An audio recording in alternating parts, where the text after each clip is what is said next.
Renting the American Dream. This is the February market update.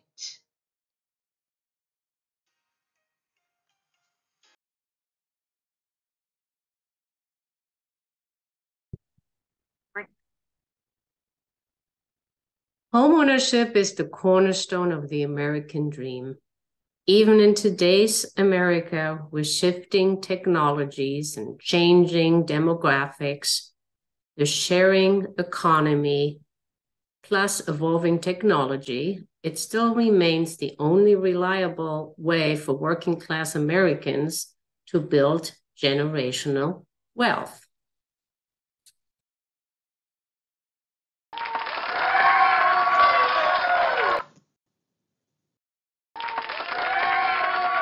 Speaking of building wealth, this is what I want to help you with. My name is Lenska. I hold a real estate broker license. I also help people adding ADUs, which are accessory dwelling units, on their properties. I also invite you to come to my educational events that I hold throughout the year. Let's start with the next slide. This is a graph that shows the shelter price index. And remember how right now the discussion is about inflation or deflation. And we actually had a lower reading of the CPI, but if you just extrapolate the shelter inflation, you can see that alone is 8%. What does it mean? If we don't get inflation under control, the Fed is going to raise the funds rate, which means mortgage rates are going to go up. And what will most likely happen if mortgage rates go up? You guessed right. We probably will see a decline in housing prices. The national story is that Wall Street has been buying up a lot of single family homes, and not just onesies and twosies here and there. They have been actually buying up entire subdivisions directly from builders. So this is why it says Wall Street landlords turn American dream into American nightmare, because they're directly competing with your regular home buyers. Now, it also says that younger generations holding off on the American dream, and renting is becoming a more popular option. I'm thinking, is it by choice, or is it still, is it pretty much unaffordable now with 7% interest rates, right? So it further says that 32% of respondents in a new report by Zumper said they don't believe the American dream includes homeownership, and 20% said they don't plan to buy a home in their lifetime.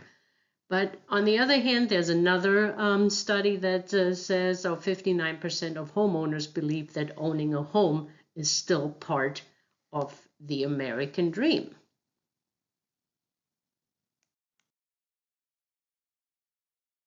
Sometimes I'm wondering how we compare to some of the European countries. And just on the bottom, the home ownership rate in Switzerland is about 42%, Germany 49%, Austria 54%. Those are pretty wealthy countries, and I'm not sure if there is a correlation between happiness and wealth and home ownership looking at those current numbers. I know, for example, in Switzerland, the barriers to actually buy a house in Switzerland is pretty high, but they also do have rent controls. And Germany certainly has rent controls, and I believe actually Canada just in 2023 is only allowing Canadians and permanent residents to actually purchase homes in Canada. So part of that, maybe Wall Street is buying directly from home builders, had something to do with when the interest rates went up, there were a lot of cancellations, which kind of not a lot of people actually mention it. And as you guys can see, October 2022, just as an example, there was a 45% cancellation rate in the southwest, and then we had in Texas and in the northwest. Actually, Southern California was not too bad. So what would you do if you're a home builder and have a lot of inventory, and instead of buying it one here, selling it one here, one there, and suddenly a big hedge fund shows up with a couple of billions of dollars, and you could sell all your inventory and solve your problems. So where are big investors buying existing homes purchases? So we had Phoenix, we had Atlanta, Las Vegas, Jacksonville, Florida, Charlotte, Memphis, Orlando, Indianapolis, Tampa, Nashville, Birmingham, and Oklahoma City. So if you're a smaller investor, you might want to join the party, or you might want to concentrate on the different market. So there was a study done actually, or not a study, this was a CNBC reported that actually there was a higher institutional investor market share of rental property equaled higher rents. Obviously, if you own and control more inventory, you also control the rent, because the rental increase, the national median was about 24%. But in areas like Tampa, we just know that they purchased a lot, and Phoenix and Atlanta, rents increased by between 35 and 44%. Again, if you're a smaller investor and you are in that market, you might have enjoyed a larger rental increase due to the institutional investors buying. Mega investors decline most notable. And if you keep on reading that actually the big investors are leaving the market quickly, and small investors, those who own fewer than 10 properties, push the investor share back up in Q3 from 44% of purchases in June to 49% in September. So it's kind of a little bit concerning, because we're in the heights of the market, and do they get the cash flow, right? So even medium investors accounted for 33% of investor home purchases, and large investors only represented 8%. And just a note to, as iBuyers are considered mega investors, they still sit on a lot of unsold inventory, which they have purchased earlier in the year. And so that's a clear sign that these types of investors are not likely to increase, obviously, their presence anytime soon, which means there's less competition in the fix and flip field. This is obviously also one of the most interesting charts so far this year, I think, because for the first time since this series started in 1974, there were more units built for rent started in Q4 2022 than single-family units built for sale started. So if you guys look at the red line and the blue line just crossed, and that means more single-family homes are being built for the intent of renting rather than selling them. Again, going back to supply and demand. So maybe the demand is actually there to buy those by Wall Street rather than by regular homeowners. And this is kind of where the concentration is, where, for example, more multifamily units are under construction than single family homes. So more single family homes for rent, and we're building more apartments.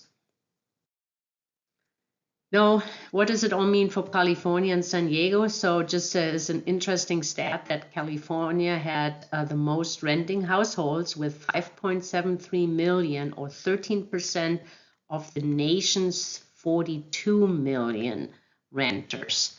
So those tenants equal 44% of the state's households, the third largest share of renters behind DC at 58% and New York at 45%. After California was Nevada at 41% and Hawaii and Texas at 37%. But consider and measure popularity or not, the 5-year change in the number of renters in California saw tenant households actually shrink by 1.5% between 2016 and 2021. That's still ranked 34th best. Now, let's take a look what is happening in San Diego and how we closed out the month of February. We ended up with a median home price of $758, which is down year over year 2.4%. And the median home price for detached was at $900,000, down 1.1% year over year. And for attached units, we're at $615,000, down 1.8%. Price per square foot is also down 1.2, and we are currently selling an average at $551 per square foot. We certainly can see that we came down from $800 in May, June, and are hovering for the last 2 months around $750. We're actually just ticked up to $770 as of today, March, because it's all a question about inventory. We do take much longer to sell. This was back in the days, it was like 24 days or something. So now it takes nearly twice as long to sell a house. We're pending sales and sold listings are still down about 30%.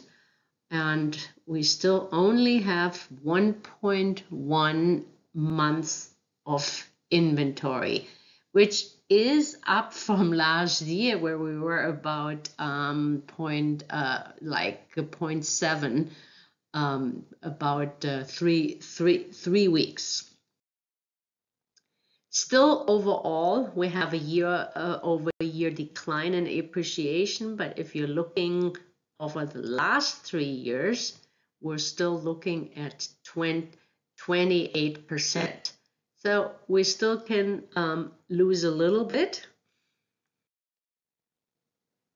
And we want to look at it because we already had a price decline down from $880 to $750. Well, we were at $880 at 3%, and if we just take 6%, the monthly payment went up a third, which means it's $1,000 higher. What do you need to, in order to qualify for medium home right now at let's say $750, you need to make about $150,000 to qualify at 6 or 7%. The reason why actually the price ticked up in March is pretty much because our inventory is below 2,400 active listings in the first week of March. Historical low, but actually up 33% year over year.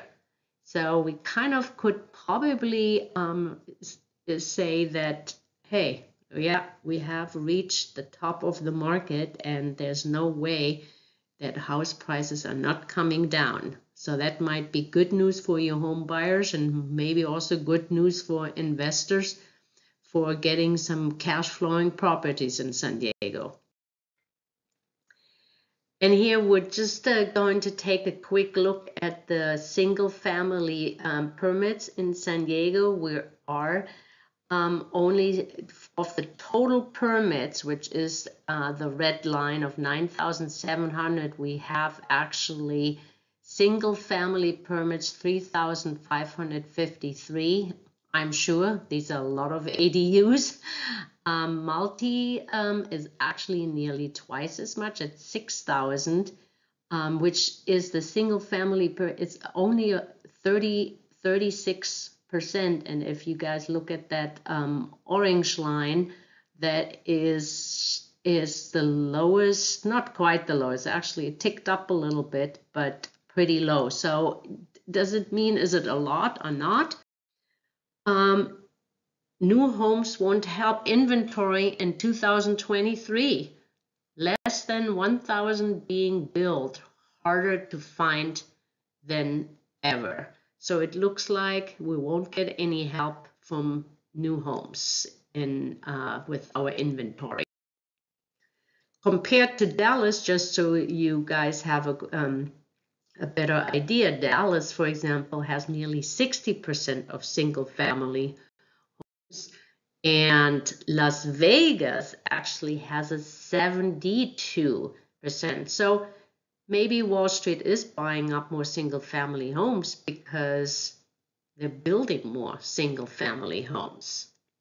Even so, with the high prices of land, San Diego still made the list of 10 cities that multifamily investors should love, because rents have apartment rents, I should say, for a 2-bedroom apartment in San Diego is right now $3,195 and has increased 10% year over year.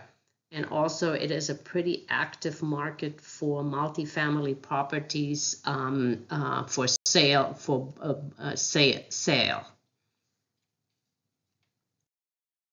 Yes, rents have increased year over year, but in 2023, we can also see that in San Diego, rents have been kind of turning down a little bit. And I think this is Altos, and Altos research actually said that in about October of 2022, rents have started to decline.